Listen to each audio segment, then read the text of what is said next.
Bill Spencer stood at the edge of the bustling hospital corridor, his jaw clenched and eyes darting as if he expected enemies to materialize at any moment. Ever since whispers reached his ears that a spy, one of Sheila's cunning informants, no doubt, had infiltrated the cardiac wing, he had been unable to sleep, haunted by the notion that Liam's life hung in the balance. The antiseptic scent of disinfectant stung his nostrils, and the steady beeps of monitors became the sinister heartbeat of a conspiracy. With deliberate calm, Bill intercepted a passing nurse and diverted her attention to a supposed emergency on the other side of the hospital. As she sprinted away, clipboards flying, Bill slipped into Liam's room with practiced quietude. He scanned the monitors, noticed the infusion pump slowly dripping the heart medication that kept Liam alive. A cold realization settled over him. Any delay, any interruption, could spell disaster. He silenced the alarm, or so he thought, then scooped Liam's limp form into his arms, his muscles straining beneath the weight. With every step, he told himself this was protection, that only by whisking Liam away from the hospital could he guarantee his safety. He moved through shadowy hallways, slipping past security cameras Bill had somehow disabled, his mind racing to form an escape plan that, in his frantic logic, was the only way to outwit the unseen enemy.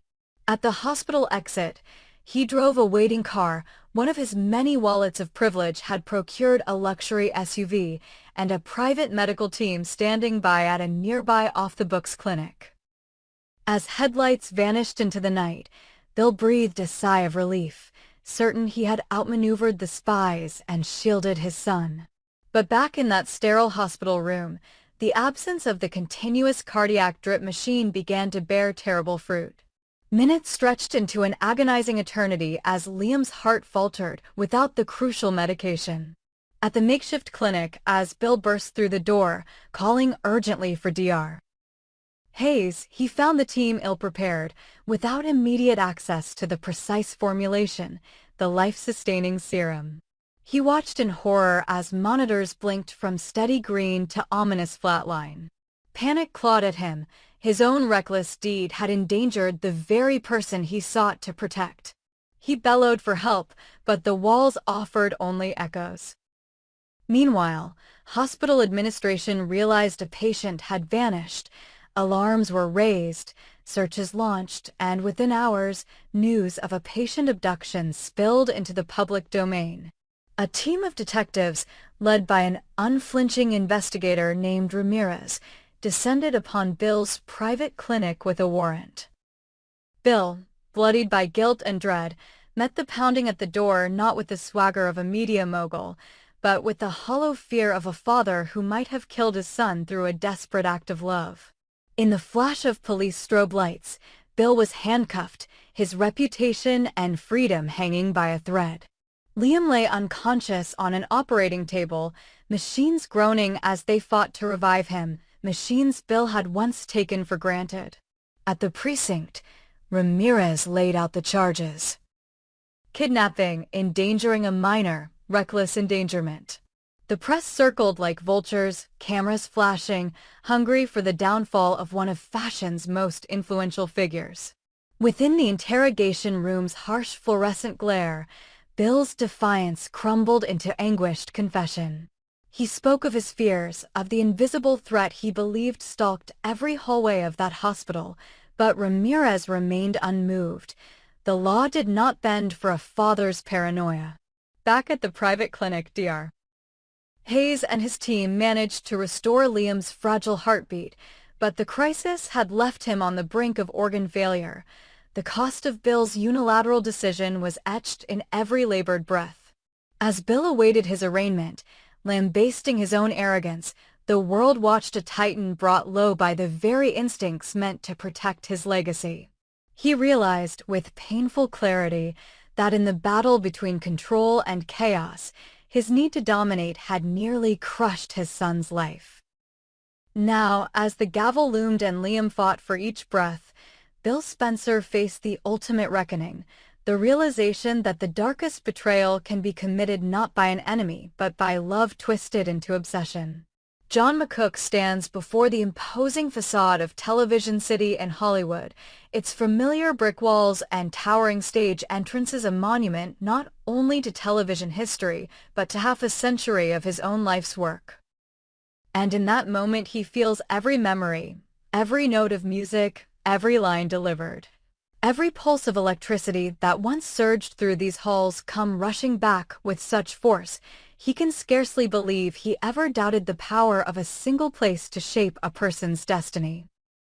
50 years ago, in this very building, a younger John arrived not as the iconic Eric Forrester, but as a musician with nothing more than a battered satchel of sheet music and an earnest hope that the piano keys would open doors for him.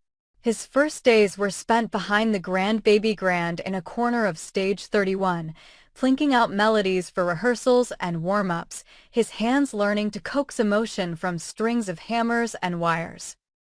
He remembers how the creak of the bench and the click of the pedals became as familiar as his own heartbeat, how each chord he struck seemed to echo through every corridor, carrying with it the promise that this was a place where magic lived, breathed, and performed nightly. Over time, music would yield to character, and character to legend, but even as John slipped into the shoes of Eric Forrester, he never let go of that sense of wonder born from those first days at the piano. He would pass by the studios, catch glimpses of actors moving through their blocks, technicians adjusting lights, and directors shouting "action," and know with absolute certainty that he had found the center of something vast and alive, a nexus where art and commerce, hope and ambition, theater and television all collided in a constant, vibrant dance. He saw stage 33, down a narrow hallway with dusty walls marked by decades of foot traffic, and thought of Carol Burnett prowling its boards, her laughter filling every corner, her sketches forging a brand of comedy that would echo down the centuries. He pictured Judy Garland raising her voice to the rafters, Red Skelton's rubber face contorting in silent mimicry, and Elvis Presley's hips swinging into view as the nation held its collective breath on The Ed Sullivan Show. He could almost smell the grease paint and fresh-painted set pieces, hear the applause still lingering in the air long after the cameras stopped rolling. To John, stage 33 was hallowed ground, a place where legends passed the torch to each other without ever knowing they were doing so. He would rest his hand on the stage's worn floorboards, close his eyes, and feel the ghosts of those performances stirring beneath his fingertips. Though the sets changed and the shows evolved, that energy, raw, electric, unstoppable, never left. It clung to the walls, sat in the empty seats, drifted through the ventilation shafts, ready to awaken in anyone who dared to believe something extraordinary was possible. And for John McCook, every return to Television City was a homecoming to that first taste of enchantment.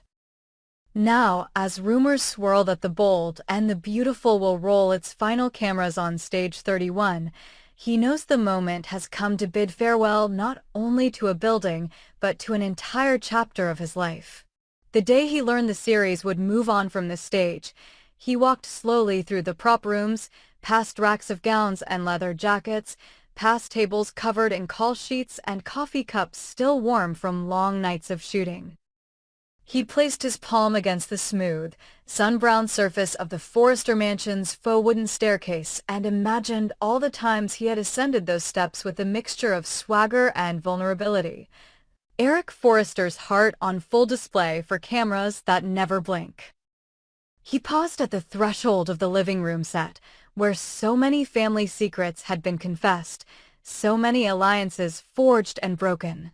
And he pictured himself once more adjusting the cuff of his designer suit before launching into a speech that would captivate millions. Each piece of furniture, each framed portrait on the wall, seemed to hold a lifetime of whispered arguments, clinking champagne glasses, and teary goodbyes.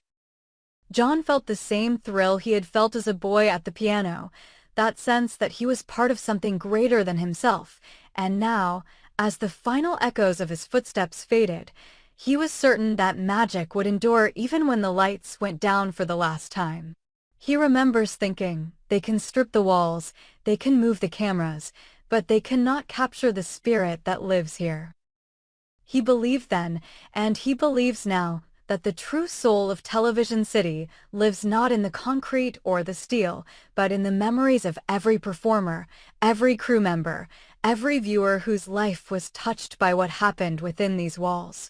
As he cradled that belief close to his chest, he knew that though the bold and the beautiful might leave Stage 31 behind, the energy they created, laughs, tears, dramatic twists, tender moments, would remain suspended in the very air, invisible yet as real as any set piece or prop. When John sat down to write his farewell on Instagram, his fingers trembled over the keyboard, not from age or fatigue, but from the weight of history he carried. He typed about the golden bricks of Television City Avenue, the first time he stepped into that lobby and felt the music of possibility surge through him, and he spoke of the actors and entertainers who had come before him, each leaving their own imprint on the stages. He recalled how, after a long day of filming, he would wander past Stage 33, pause to imagine Carol Burnett delivering one of her legendary monologues, and feel the same thrill every time. He described standing alone on a darkened soundstage, closing his eyes, and letting the cheers and laughter of countless audiences wash over him as though he could still see and hear them. Magic, he wrote, is not lost when the cameras turn off. It remains here in every echo, every shadow, every empty chair waiting for the next story. He signed off with gratitude for the camaraderie of castmates who had become family, for the directors who challenged him, for the writers who gifted him words that resonated across continents, and for the millions of viewers who had invited Eric Forrester into their homes year after year. And so, as the final scene is filmed and the stagehands dismantle sets that once felt like living spaces, John McCook's goodbye is not a sorrowful lament, but a celebration of nearly 5 decades woven together by music, performance, and the indefinable thrill of live storytelling. He carries with him the image of Stage 31 bathed in spotlights, the sound of camera motors whirring like distant thunder, and the collective heartbeat of a cast and crew united in creating beauty, drama, and hope. The walls will stand empty, but the magic that fueled every plot twist, every tear-jerking confession, every uproarious laugh will linger like a whisper, ready to stir the soul of anyone who dares to step inside and believe once more. In his farewell, John reminds us that true magic is not owned by a place or a person, it is shared among all who give themselves over to its power, and it endures long after the final curtain falls.